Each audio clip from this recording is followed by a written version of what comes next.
All right, here we go.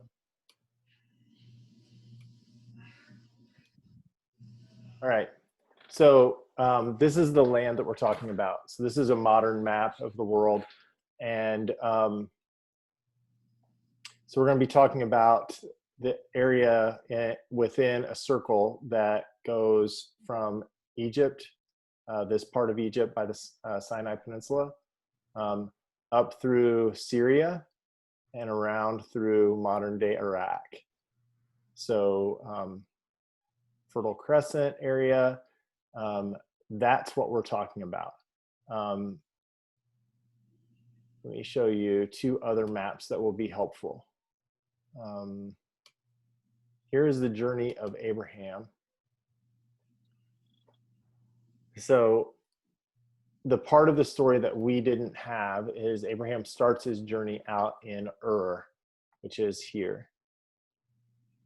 Wait, I still see the same map as the Oh, first sorry. map.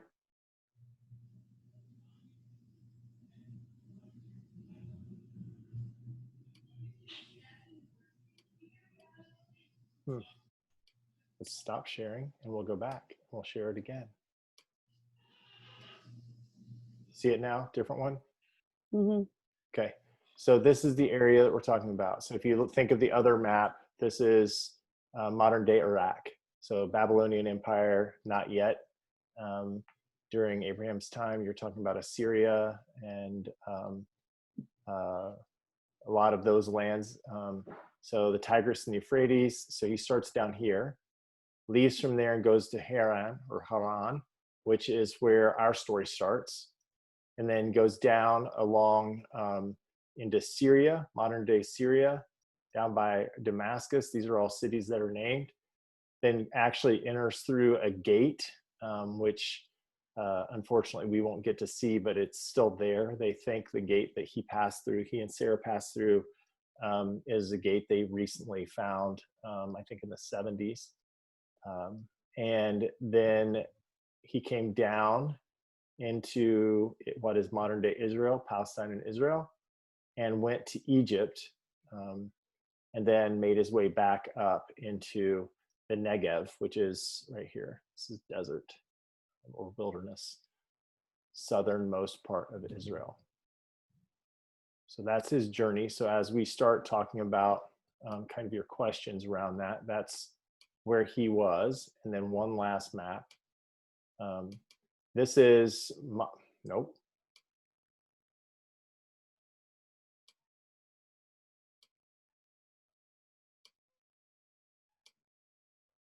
Well, hey, I don't want you to share that one.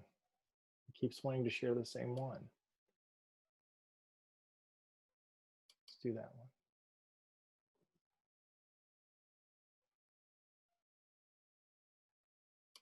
All right, try again. There we go.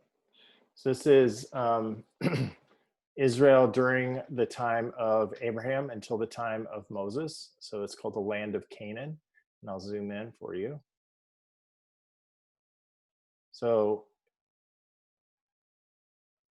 again, this is where he enters up here. This is Syria and comes down into the Holy Land. And some of the sites that you will get to see that were important to this time. So Mount Carmel will actually go to. Nazareth is actually up here as well. Megiddo we will go to. We will go along the Jordan Valley, which you'll hear about in this story. This is Jericho. Joshua fights the Battle of Jericho. Then you have, he goes all the way down here. Then in the Negev, Beersheba is mentioned in this story. Egypt is mentioned in this story. And Hebron and Mamre are mentioned in this story. So this is where we're talking about. And when people talk about the West Bank, this is what they're talking about, is right along here. the easternmost part of Israel, Palestine, but it's the west bank of the Jordan River. And then the Gaza Strip is right down here. So you hear a lot of news about the Gaza Strip as well. This is the Mediterranean Sea. Okay, so does that help at least locate it geographically for everybody, so that you know kind of what we're talking about? All right, so pick up with the narrative of this man named Abram, whose name gets changed to Abraham. And I just want to hear kind of, well, first of all, do you have any questions about the maps? That was a lot. Okay, I'll get those maps. Sorry, go ahead, Christian. You were showing that our journey begins on Haran. Is that how you would say it? Yeah, or Haran, depends. Yeah. Is it specified earlier? This is more like a super technical question, but is it specified earlier in Genesis that he's coming up from Ur? Yeah. Yeah. Okay. So the first time we meet Abram, he's in Ur, and he is told to go to a land that God will show him. And so that's where we just jump into the story when he's in Haran and heading from there, just because you have to pick some place to jump in. So if you want the rest of that story, so if I go back to the map, hello, Sarah Kate, how are you? If I go back to that map, let's see if I can get it to come up. No, that's so weird that I have to do it this way. All right.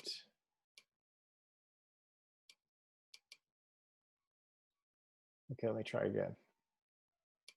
For some reason, I have to go all the way out and close that map. I don't know why. Okay, so if you look in Genesis 11, you will see him in Ur. And there's some information about, like, okay, so who does he take with him? He takes his nephew Lot with him. He takes his wife with him. He takes other people with him on this journey.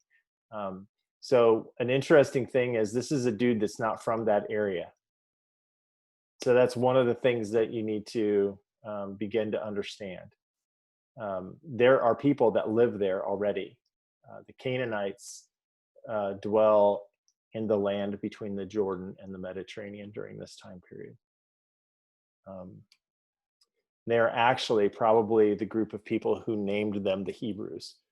In ancient Canaanite language, there was a word Hebrew with an I, so transliterated it's I-B-R-U, and it means wanderer. And so if you think about what the Hebrew people did during their many, many years in the desert, they wandered in the desert. And so it would make sense the Canaanites would call them Hebrews. And then I think they just took that upon themselves as a moniker. Any other questions about the maps?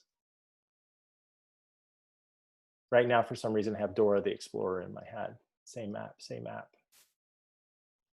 No other Dora the Explorer fans out there? I can sing the map song if you want me to. We watched it a lot when Allison was little. All right, so jumping into these stories. These are stories, again, that you've heard before.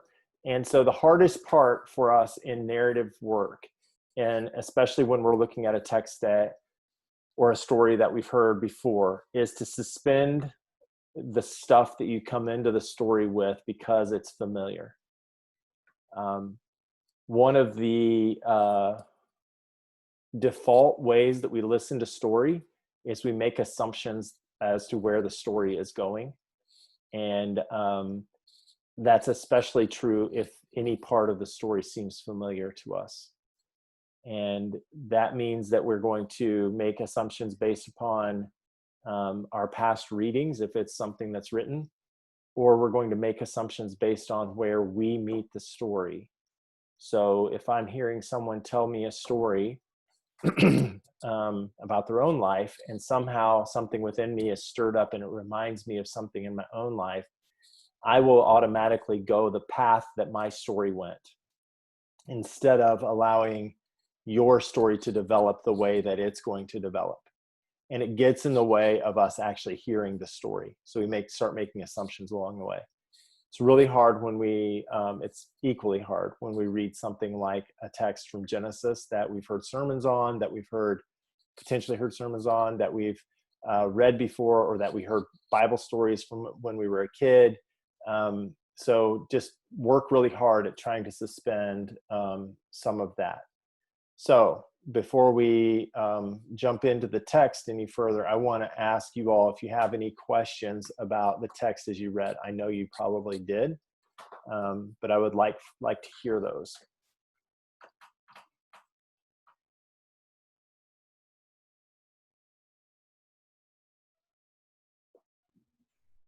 I have a question. Okay. What do all the asterisks mean? Yeah, I should have taken those out.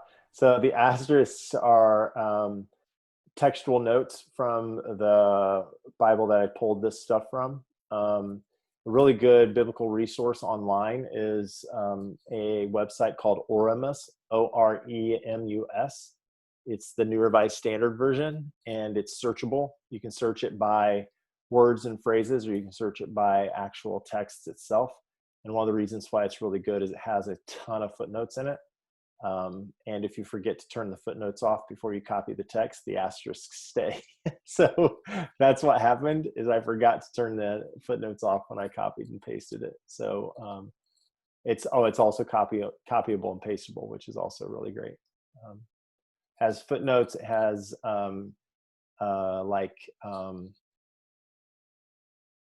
text, like just text notes as well. So footnotes saying this is where you can find something else about this, and then text notes saying things like this is what this word means in Hebrew, or the texts themselves disagree here, and so this is an editorial decision that we've made. Great question. What other Do you have questions? any idea who wrote this?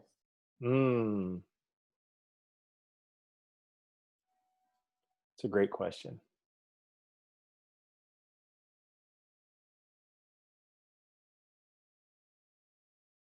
Has anybody ever heard anything about who wrote? So this is Genesis.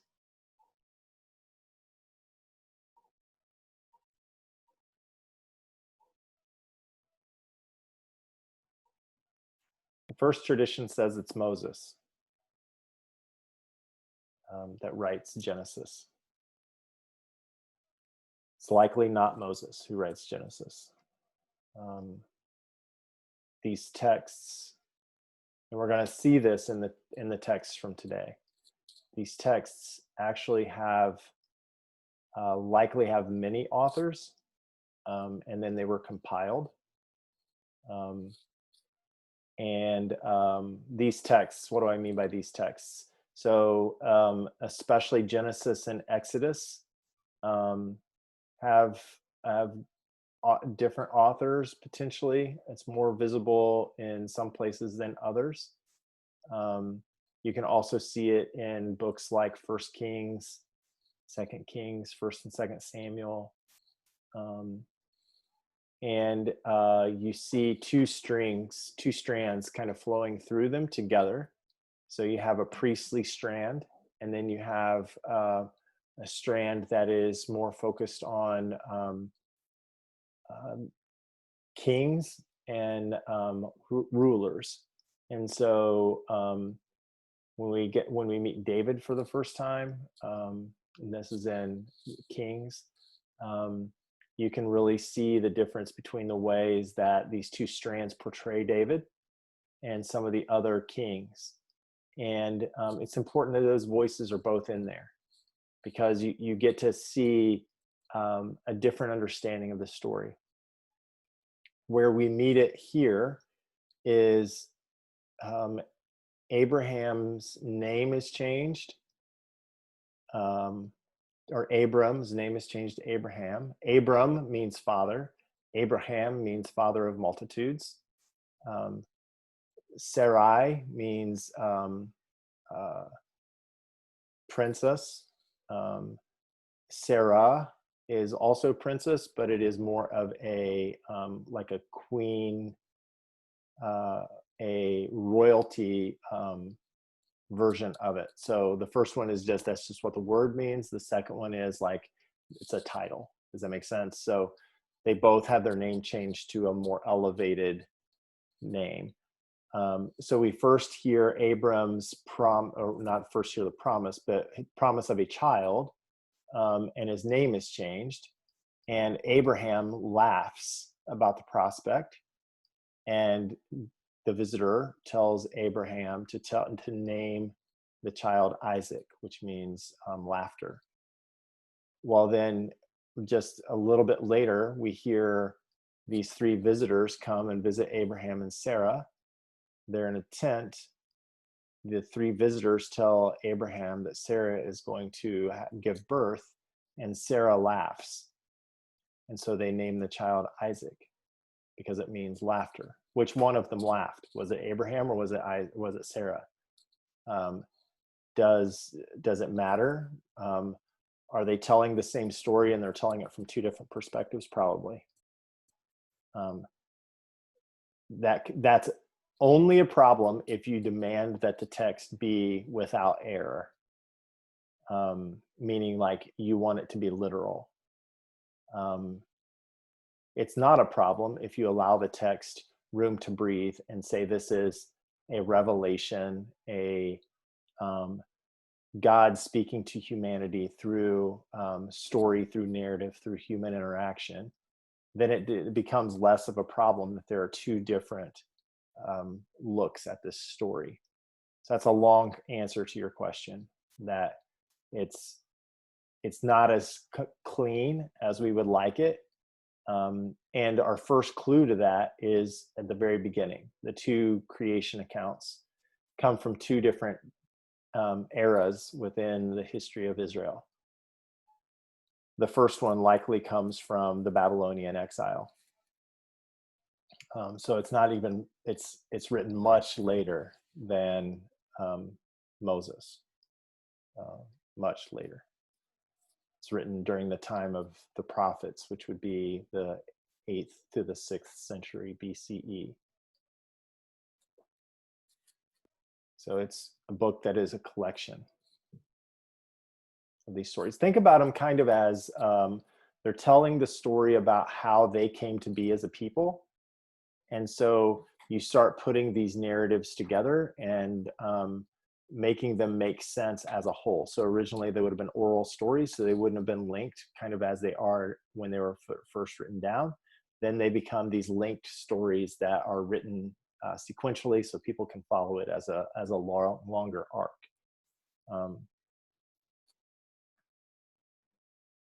Any other questions about that?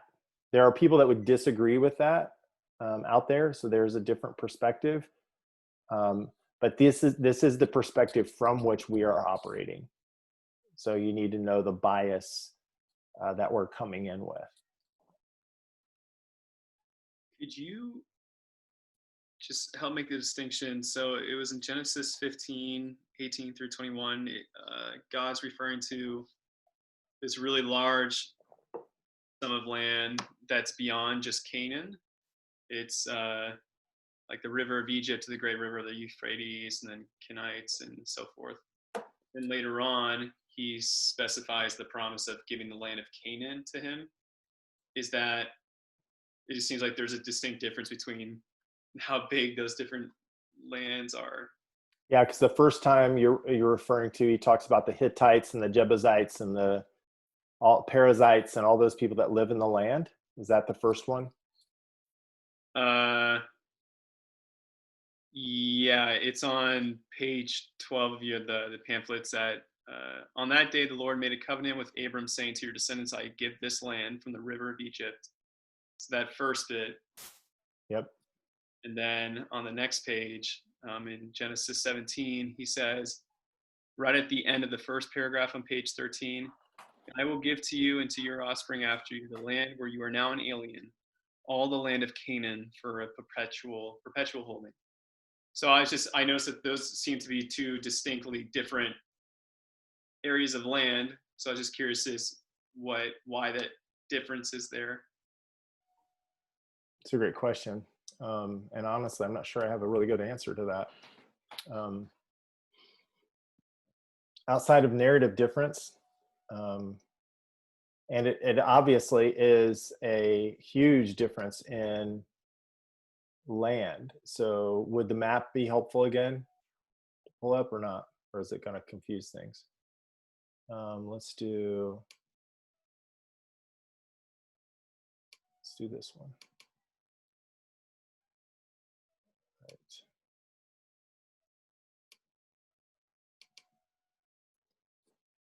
So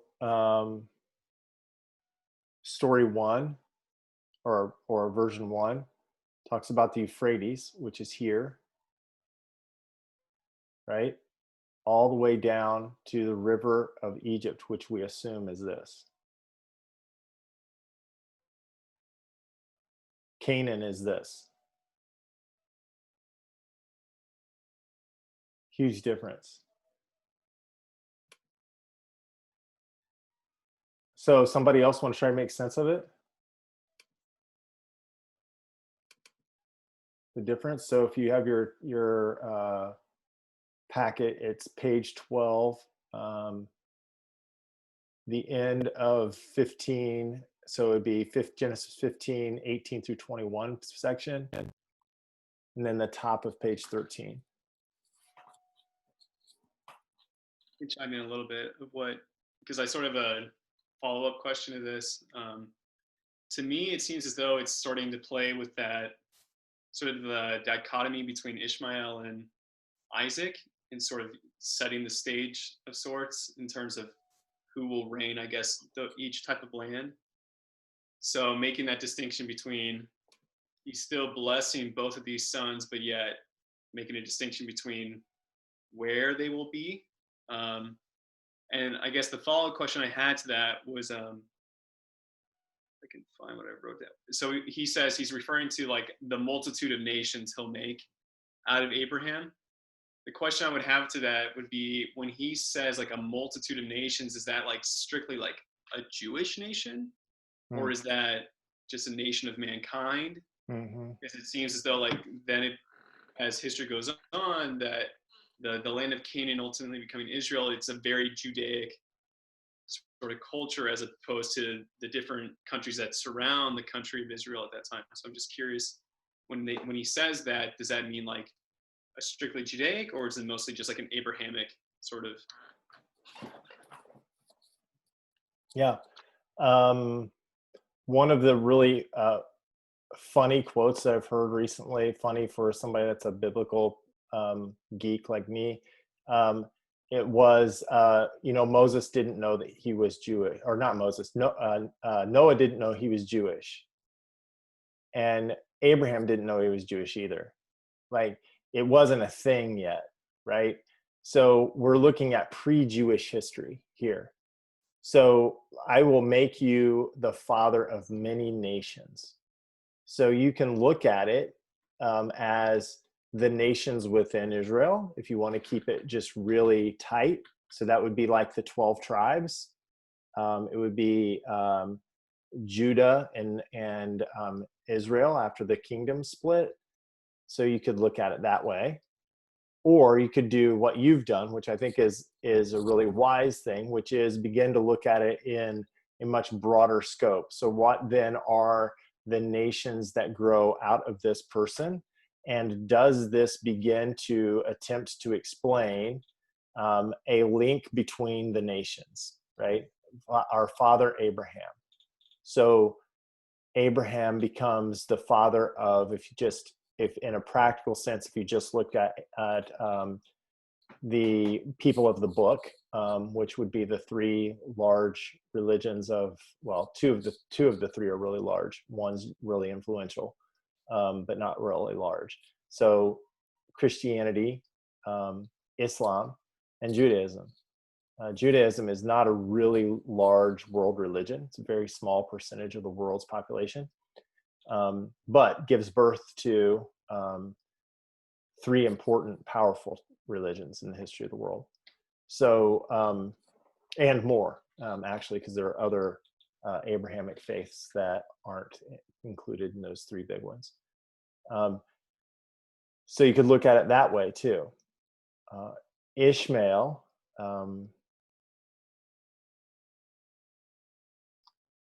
becomes from this tradition. Okay, so from, if they're looking at a story and how does the story begin to inform a people group, Ishmael becomes the father of Arabia. So Muslims trace their lineage through Ishmael. Jews trace their true lineage through Isaac. Christians trace their spiritual lineage through Isaac. So I think what you've said is right, in that you're looking at when God says father of many nations, you're looking at, and there's another moment where there's these two different metaphors that God uses with Abraham. One is the sands on the seashore, and one is the stars in the heaven. Well, which one was it? Doesn't matter. It's trying to make the same point. It's more than you can count, right? So if that's really what they believed, then not only will all nations be blessed by Abraham, but many, many nations will come through Abraham, actually be born out of him. The difference between the land is something I've never really thought about, because it becomes all about Canaan pretty quickly.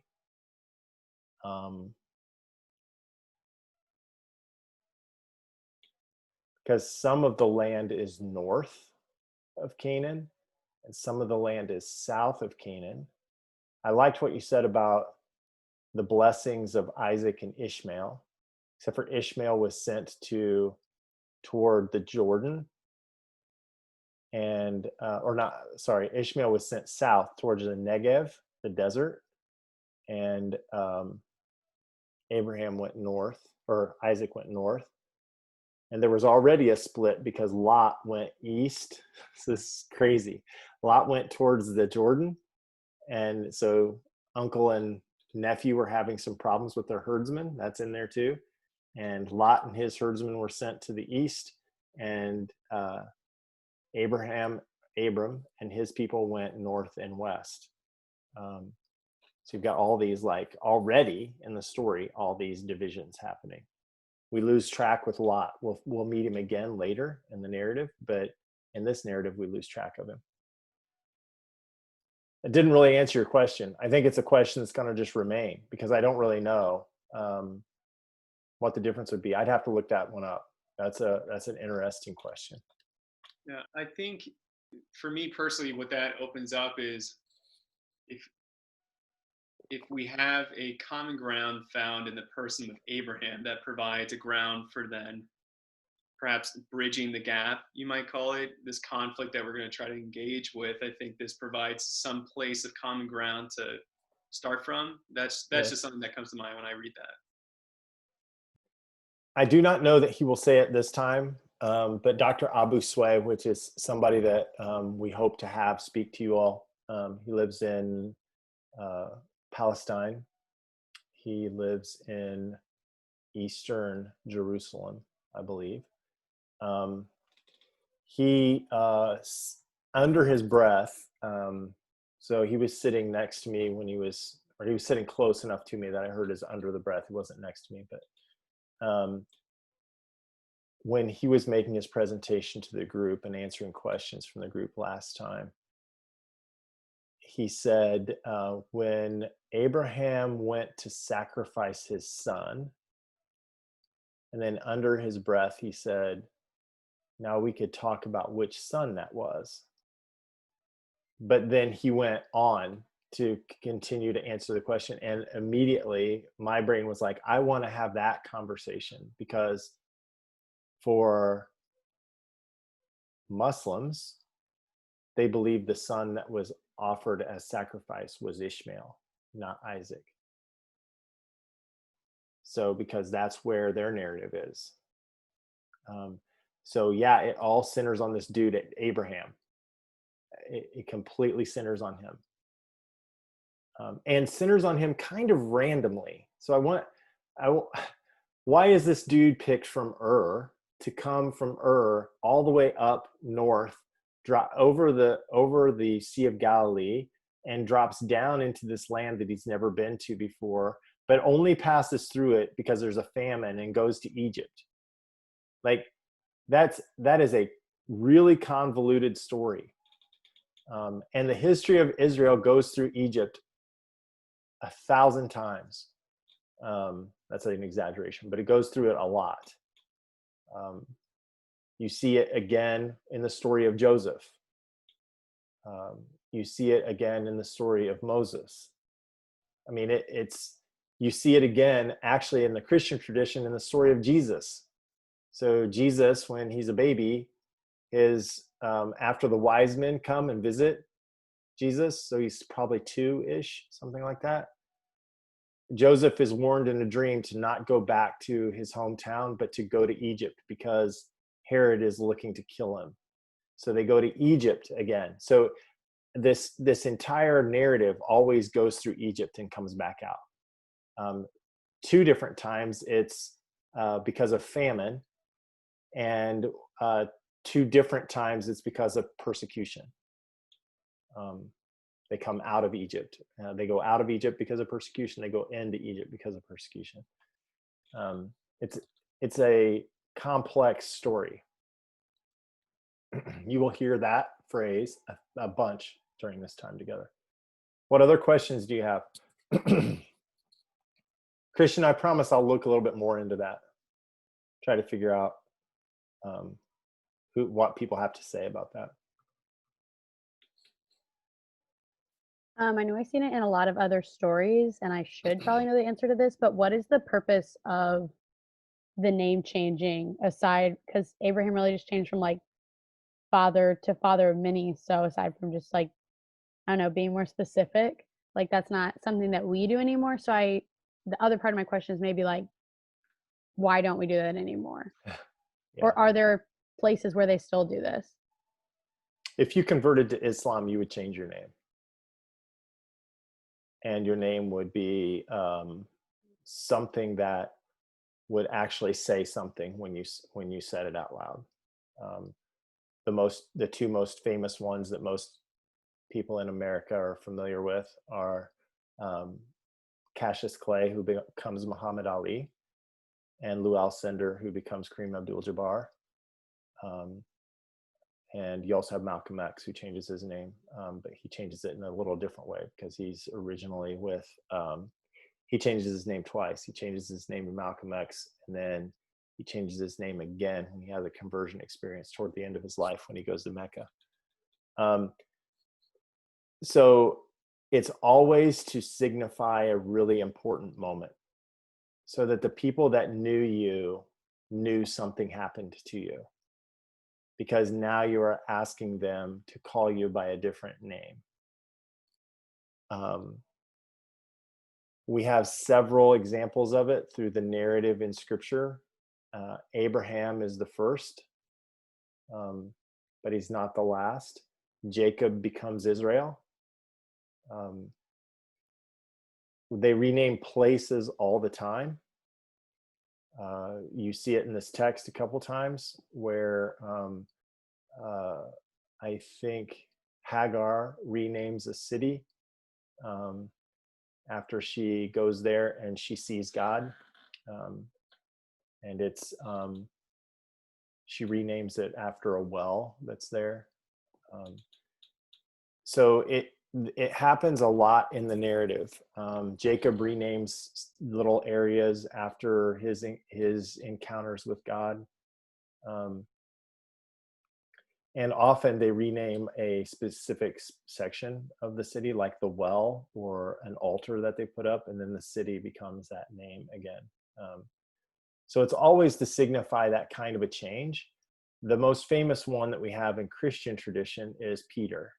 So his name is Simon, or Cephas. He goes by both. One's his Hebrew name and one's his Aramaic name. and then his name is changed to Peter, and because it now signifies on this rock I will build my church, so his name is now Rock. So all of these names mean something. So even Isaac, right? So Isaac is named Isaac because both Abraham and Sarah laughed. Ishmael is named Ishmael because God hears. So the word Shema is hear. And anytime you see El in the name of a place, El in the name of a place in Hebrew or Arabic, so a name, Samuel, Emmanuel, Ishmael. There are cities that are named with the name El in it. That's the name for God. And it's actually borrowed, again, from another language. It's borrowed from, I think it's from Canaanite language again. So, yeah, it's a really important part of the text and a really important part of the story. So what is the covenant that God makes with Abraham?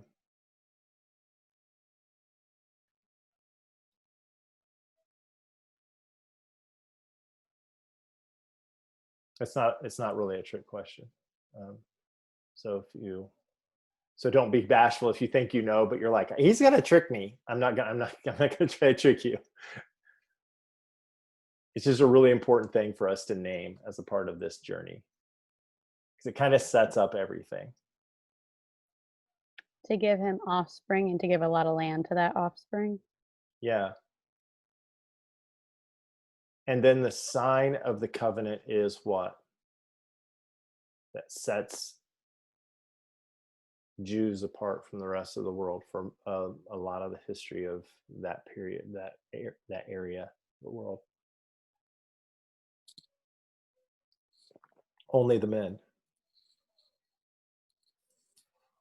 Circumcision. So what? So we have a blood right that is attached to this covenant that's made.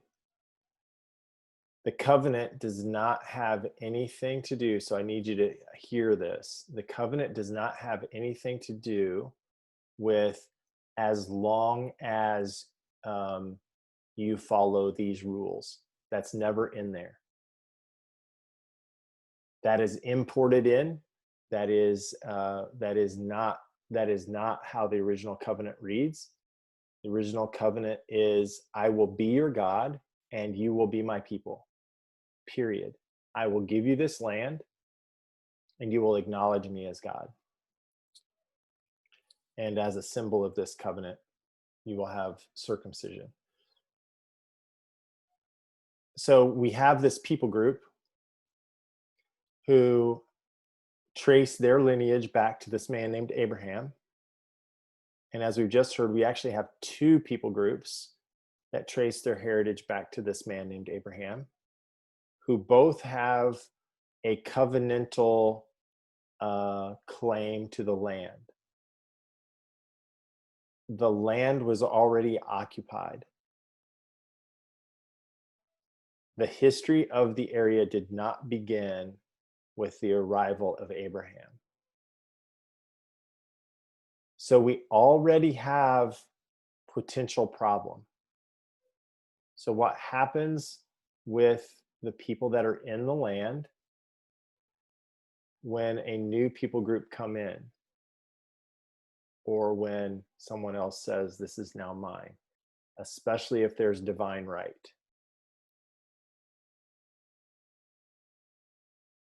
The story should sound familiar, not just because you've heard this particular story before, but you've also heard another really particular story. It's like I don't want to say genocide, but like removal of the people who were there first. Do you have any examples from history? The idea of manifest destiny in the United States. Yeah, I mean, it's bad to laugh, but yeah, that's the most egregious one that we can name that we actually have as a part of our history. our own personal history. And it starts way before that, right? It starts with the Spanish conquistadors, the Portuguese that land in different parts of what they called the New World. Anything you might read about Columbus and some of the folks that followed Columbus into this part of the world and begin to what they called settle the world, right? A world that was already settled. We had the Incas and the Mayans and the Aztecs, who were doing quite well, by the way, without the Spanish conquistadors coming in. The French came down from Canada and did the same thing. They actually land in New Orleans. New Orleans is settled by Christians, French Christians, and that's why you end up with French being a part of that culture. They came straight down, they came in and then down the Mississippi, and settled towns all along the Mississippi. So you have all these towns that have names that are French or that are related to French rulers, like St. Louis. So this is not a unique story. And it's also not a story that now we have to throw the whole story out because there's something bad that happens. Actually, we need to investigate it. We need to think about what it is that God is doing here, and then we need to think about, okay, so how do people understand that thing? In the text of Genesis, and then especially into Judges and some of those other places that are more violent, you end up with people blaming God for their genocidal tendencies. And it's in the text. So they will say, God told us to do this. Well, really? God told you to kill all those people? Doesn't really make a whole heck of a lot of sense.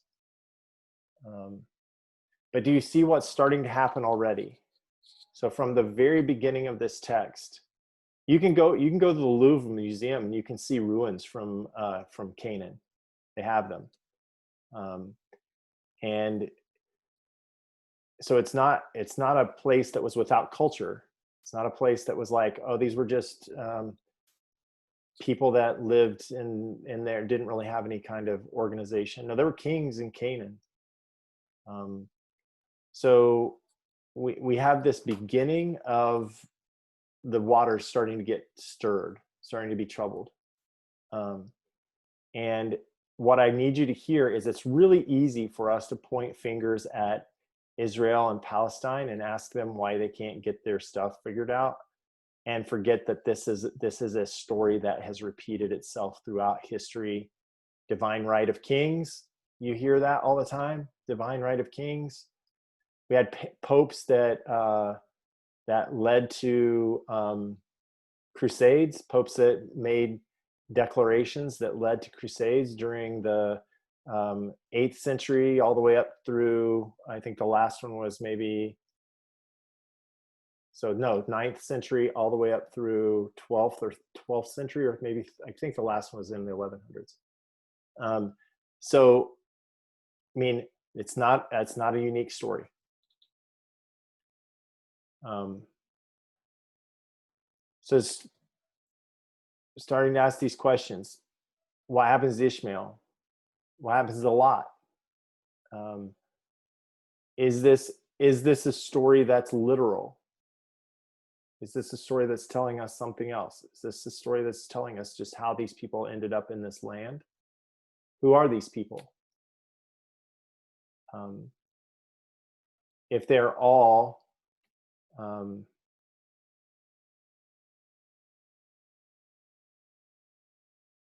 genetically linked to Abraham, then they're not originally linked to that land.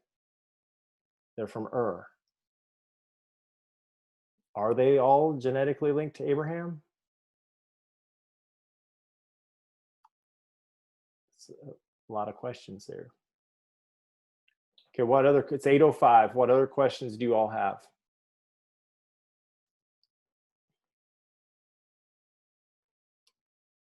Is this helpful or harmful? A little of both. I think it's really helpful. Like these are the I'm big sorry. questions we're here to ask. Good. Sorry, Christian, go ahead too. No, you're good. I was just going to ask, are we going to further explore that idea about why is it that he would remove people in order to place this other group of people in? Yeah, that's going to be a continual theme throughout the conversation, I think. And what I want you to hear also is it's really easy for us. Okay, I'll own it. It's really easy for me to read these texts and say, my God, how could you ever think that God would tell you to kill people? How could you ever think that that would be the thing God would do?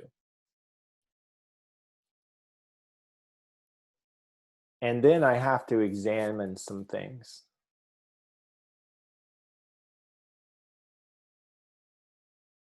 It makes me I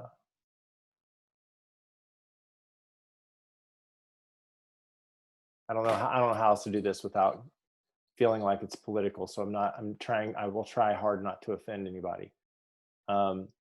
So we've had what we call holy wars in your lifetime.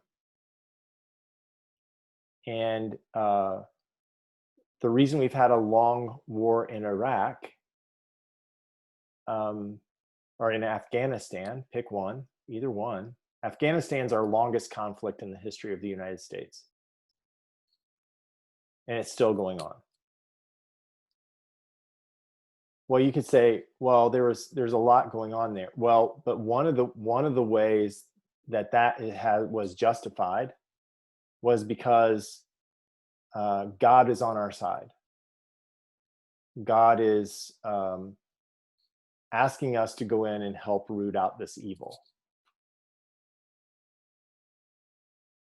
Now, you could say that was just kind of a propaganda ploy to do other things that needed to be done in the area. Okay. But do you see, like, there's difficulty there, right? And what I'm talking about isn't the men and women that serve over there. God bless them. I've known a lot of them that came through youth ministries at Second. I'm thankful for them. What I'm talking about are the people that make policy, right? People that make that stuff happen. What kind of rhetoric are they using? So I'm not talking about whether or not it's a just war or not. I'm talking about the rhetoric they use. Do you see what I'm saying? So, because obviously there were horrible things that were happening in Iraq that needed to be addressed, but how do you justify it? And so some of the same language was used. So if you go back and you watch some of the tapes during the time when the first invasion happened, you will hear a lot of that same rhetoric.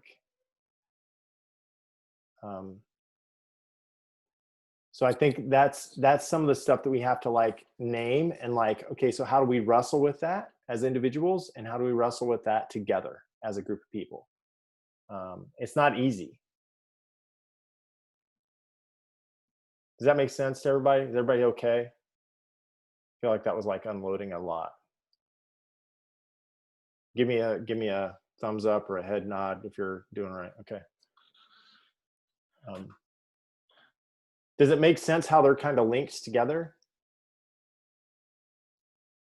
So think about the way that the United States government talked about Native Americans.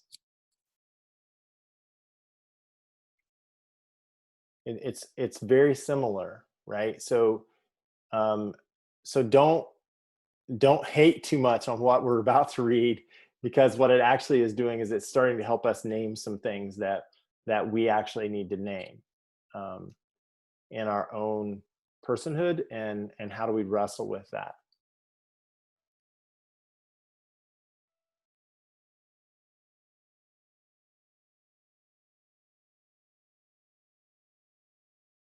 What other questions do you have? That was a lot. I feel like that's a heavy place to leave it. Are we okay to leave it there? I wanted to ask real quick about the significance of Genesis 13 that you included with all the other regions, which seem like very heavy in, is essential to understanding um, the the genesis, if you will, of the Abrahamic religions. You know how Abraham was called, the covenants, um, the promise of Isaac, and then Abraham 13. I don't know. It doesn't seem to fit in with the rest of them. Just talks about Lot and Abram, having their herders having a conflict, so they decide to split up, and then God makes a statement toward the end about the offspring of Abram. Um, so I just want to ask where that fits in and like why you thought that was important to include with the other stuff. Great question. Let me. So, really, what is difficult for me is where do you jump into the story? Um, and what that text does, from my perspective, is gives you a background of how we end up with him heading to Canaan in the first place, and how we end up with it's actually the first mention of it's the second mention of the giving of the gift of the land. So the first one is in the Genesis 11 text that we don't have in there. So I wanted to get an early reference, and in order to understand the reference of I'm going to give you this land, I felt like you needed the whole chapter to kind of figure out, okay, so why is God talking to Abram in this way, and what's going to happen from there. It actually, Christian's question earlier about kind of how the land is all divided, it's that it actually muddies the water even more a little bit because of the division between Lot and Abram. Lot going toward the fertile land, which is an interesting thing. Lot gets the best land. And whenever it is that we travel there, whether it's this December or next, you're going to see that the topography of Israel changes faster than any place I've ever seen in my life. You can be in the lushest green, naturally green garden area, and within 10 minutes you're in the desert, and then in 10 more minutes you're in the mountains. I mean, it's crazy how fast the topography changes. And so I wanted you to see that link. Ideally, we would have started reading at Genesis 11 and read through the whole thing, but it's just a lot of text to read through. So if you're interested, I would encourage you to do that, because what that will do is it will give you like the whole picture of this guy named Abraham, and how we get to this land that is promised. And by the way, so we have Abraham, Isaac, we have Isaac's son. So Isaac and his wife give birth to Jacob and Esau. Jacob becomes the father of Joseph in the Amazing Technicolor Dreamcoat. Joseph and his brothers are the 12 tribes of Israel, but they don't have the land yet. They're living in the land, but it's not theirs. So they go back. Now, Joseph's sold into slavery. So this is how all of this happens. We're told, Joseph is sold into slavery, goes where? I told you earlier. Everything, Egypt. Ends up in Egypt. Eventually, Joseph's brothers also end up in Egypt, and his dad, Jacob, Israel, ends up in Egypt. Jacob dies in Egypt. Then they leave to go bury their father, but they come back to Egypt. And then the narrative shifts, and all of a sudden we're into the Moses narrative. So there is a Pharaoh who no longer remembers the name of Joseph. And that's how the Moses narrative starts. So they don't get the promised land until as a possession until, so you have Abram, Isaac, second generation, Jacob or Israel, Joseph. Something happens. There's years that pass. Then Moses doesn't enter the promised land, but his number 2 does, Joshua. So you have 6 generations at least. There's probably more than that before the promise of Abraham is actually starting to get fulfilled in a real way. Israel now has an army. Israel starts to conquer the land. So there's all of this stuff that starts to happen in between that. So in order to get the whole narrative arc, we would have to read that whole text. And it's just a lot. So it was an editorial decision, Graham, on where to start. Fill in the gaps if you want to. I would encourage you to. What other questions do you have? And then we'll pray and you guys can get out of here because it's 8:15.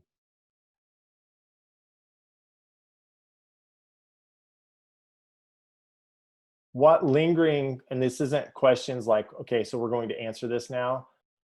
What lingering questions do you have from reading the text and from the discussion that we've had today that you just want to throw out as a question, knowing that we're not going to wrestle with it tonight? You're going to get asked this every week, so get used to this one. Reading this, I thought a lot about, like, I'd like to know more, or maybe us think through more of the perspective of the Hagar. Yeah, wait, start over because your microphone went crazy on us there. Sorry. Yeah, it's still crazy.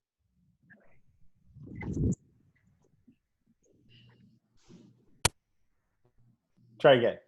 Now? Yes, fantastic. Okay. You almost made Tess pee her pants.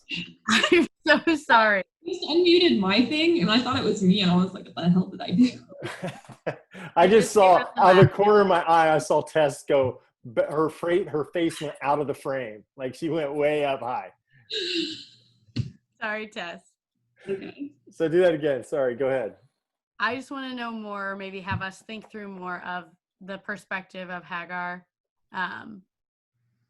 Just reading through it, just catching maybe different phrases stuck out to me when I was reading it on my own. And as we talked about storytelling and maybe different perspectives, that was something that I wanted to explore more. Good. She's one of my favorite. Actually, I will say I love kind of playing with her story in my head. Yeah. Go ahead, Christian.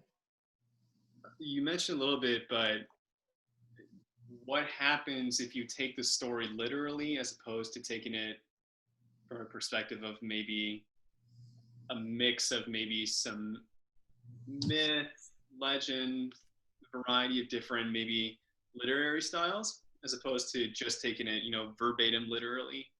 Mm-hmm. What does that do to the story, and what does that do to us and how we view how this situation's culminated? I think that would just be something interesting to look more into. Great.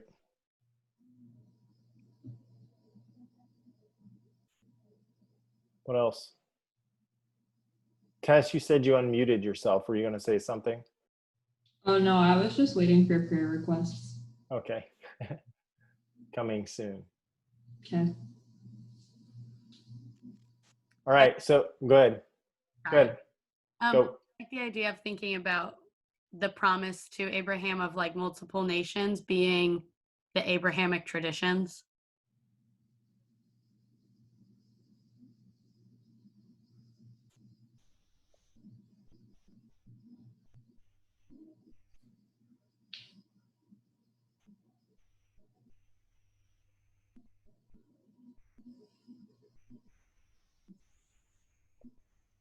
Okay. I think maybe Christian mentioned this earlier, but how we understand God's intention to give Abraham Canaan, like how he intended that covenant to be fulfilled, if not through death and suffering.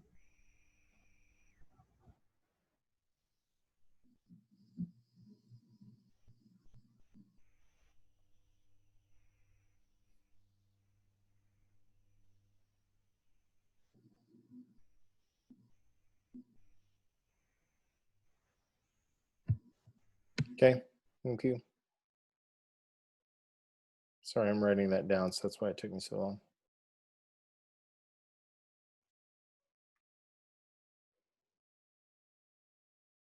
Y'all, I love this. Like, I mean, these are such important and cool questions, and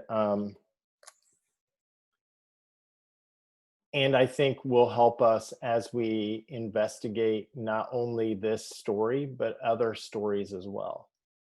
And Christian, your comment and question: literal, myth, legend.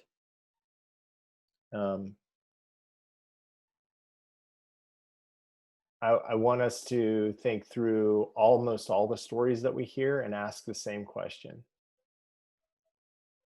What's literal here?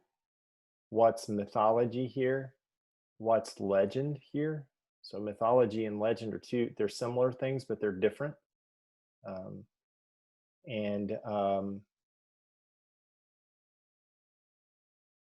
What's the legacy of these stories if they're viewed in different ways? So an example of that would be, think of the people we call our founding fathers and think about how much of their story is mythologized and how much of their story becomes legend and how much of their story is actually literally what happened. And you begin to see how it starts to shape a lot of things. How we understand history can be shaped by how we understand those stories. And are we willing to be able to say, part of Abraham Lincoln's story is mythology, and that's okay, because part of it is, because we're filling in gaps. That's what we do when we don't have the whole story. We start filling gaps. Think of Julius Caesar. The things that we know about Julius Caesar, there's a ton of it that's just mythology and legend, and that's okay. As long as we understand that there's mythology and legend. When you start saying that there's mythology and legend and you take it literal, now you're probably starting to see some problems. So, all right, prayer requests. My aunt, like one of her childhood friends, passed away last night, Michael Milligan. So if you could pray for like him and his family. And then last week, my mom got diagnosed with lymphoma, and she has like had like a lot of biopsies and stuff lately, and she has one tomorrow. So if you could pray for her. And for you, and Yes. for your family. Yes.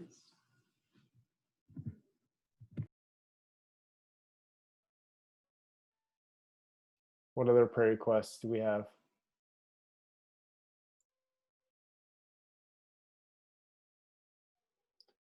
Folks, I am deeply thankful for you all. I know that this is heavy stuff, and I want you to be able to know that. I also want you to know that the space is safe for you to say, I think this is garbage. It's okay for you to say that in this space. And I want you to be able to challenge the narratives that you're hearing. And that means also challenging the stuff that you hear me say. We all have biases, and we need to become aware of those. And so what we're trying to do here is begin to understand something that sets up a place historically and geographically that is a challenge, And so in order to do that, we need to understand, pardon the pun, but the genesis of the story. Where does it start? And this is where it starts. So thankful for you all. A couple of quick announcements and then I'll pray, unless somebody else wants to pray. Tomorrow night, for those of you who are interested, we will be doing more of Galatians. We will be, if you want to be a part of that, I'd love for you to be. It's 8 o'clock, and we will be picking up at Galatians 4:12, I think. Yeah. And we'll read through the beginning of 5. So 8 o'clock tomorrow. And I will send out a text with the reminder of where we will be meeting.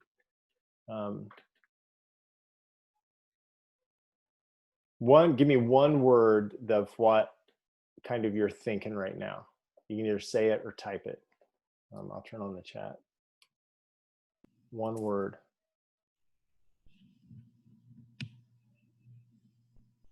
Confused. Okay.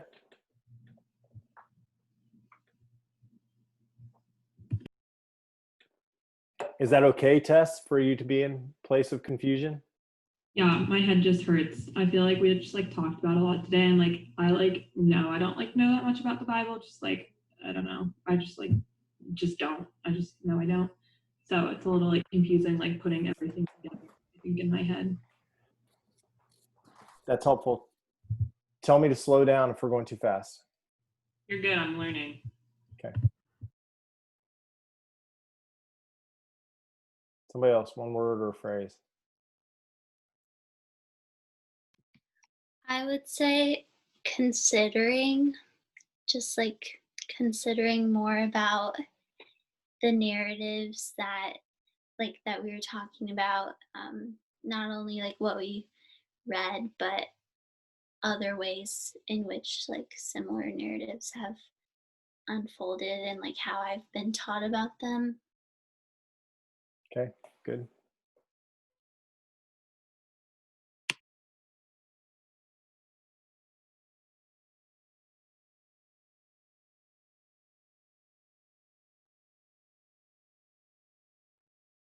I would say expanding. I think that, particularly growing up in Indiana, we're surrounded by, I think, a very homogenous view of what it means to be a Christian or to engage with the Bible. But I think it's just so much bigger and broader than, Second Press or Indiana, the U.S. It's a multinational, highly complex, multicultural story that I think is going to be more and more interesting to engage in what that means, as opposed to, just one facet of what it means to, I guess, engage. Love that. Thank you.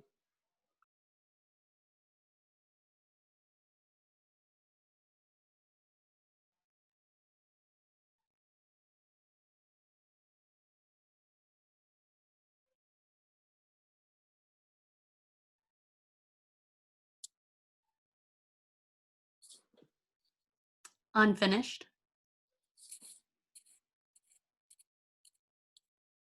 Okay.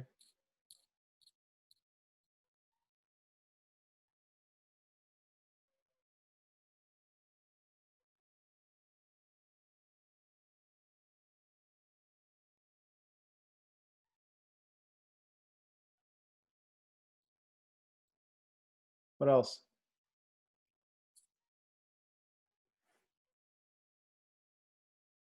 You can type it too. You don't have to say it out loud. You're more comfortable typing it. Mine would be reminded. I'm reminded about how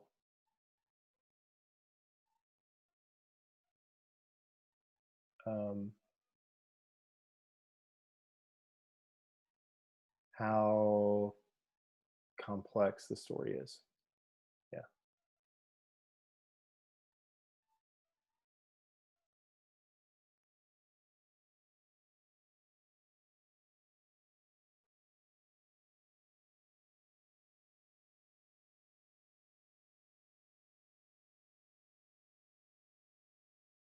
Anybody Can I else do want- another one? Yeah. Appreciation. Yeah. Thank you.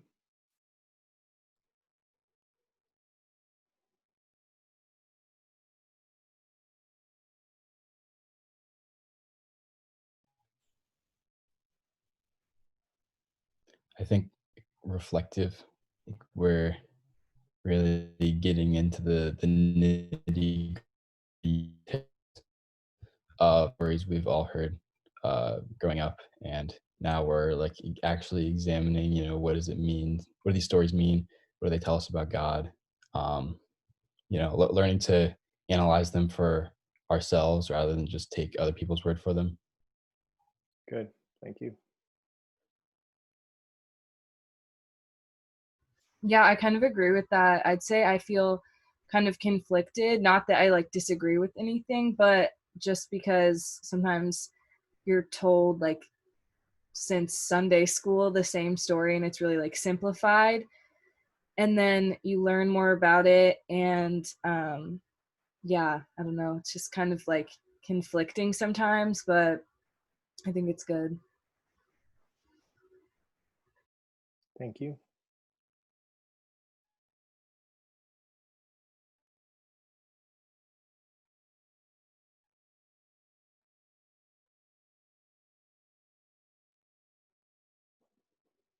Alex or Alex, do you want to go? I'll go. I would just say processing it all. Like, I mean, we all know that Abraham has the promised land.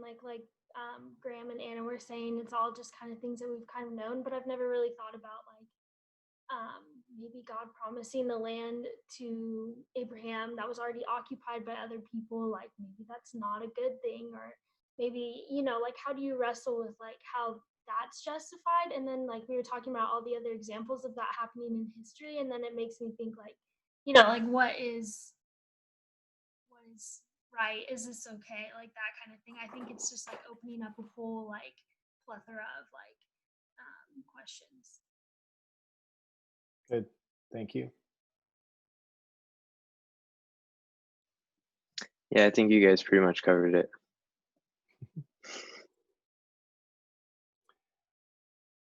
So one of the things that for me has become a really important word, and I promise we're going to pray, is the word Israel.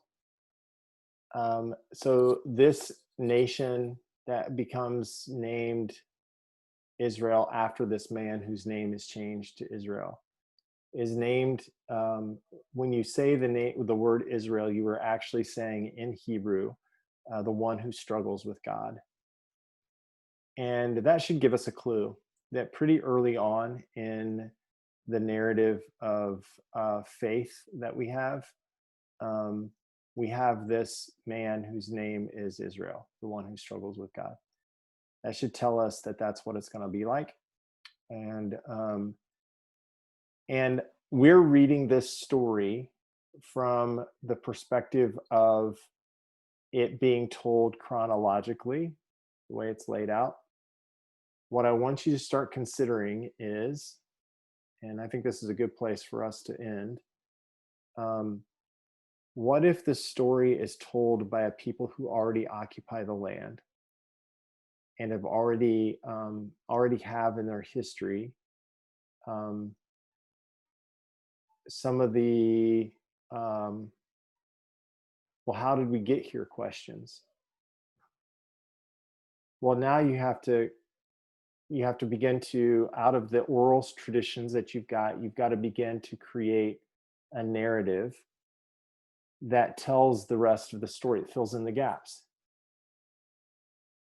So I'm not saying that's the way it was done. What I'm saying is to consider a different perspective on the narrative. Do you see what I mean? So there's a perspective of the narrative going this way. And then there's a perspective of the narrative of people that are already here that go back and try to create a narrative. So that makes it sound like you're saying it's there's part of it that's like justification instead of like explanation or like a narrative. It's like, hey, we live in this land now and we kicked out the people who used to live here, but it's okay because God said we could. So what I want you to hear is the possibility that that's maybe there. I'm not telling you that it is, but what I want you to do is I want you to allow that to enter into the conversation. Okay.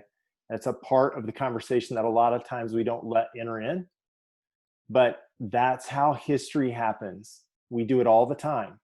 Okay. We read a history book. You know that from any history book you look at, the victors tell the story, right? So they get to fill in the gaps on how we got there. And if you read, you've done this already, I'm sure, in your classes. You read a text from one perspective, you're going to get one story about how it happened. You read it from another perspective, and you're going to get a different story about how it happened. And they're both coming at it from different views. So what I want you to do is I want you to allow that potentiality to be a part of our conversation.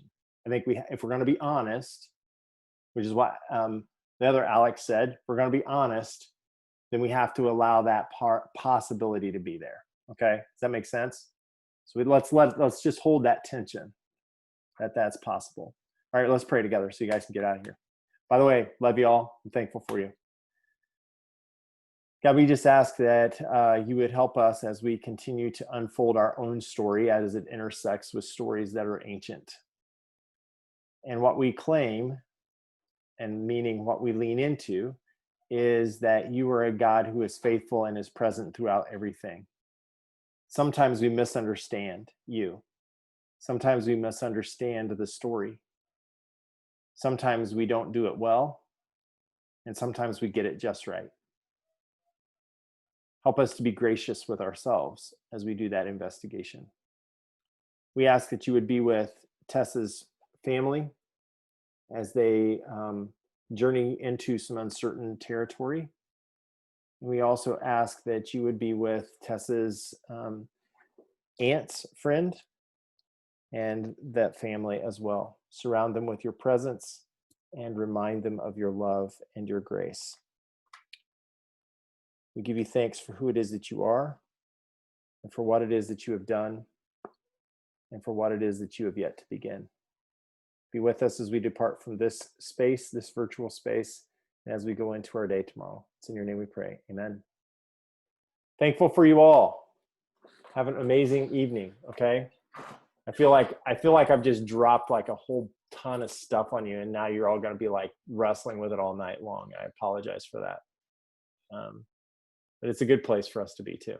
So thankful for you all. See you tomorrow night if you can make it. If not, we'll see you next Sunday, 7 o'clock. All right. See y'all later. Bye.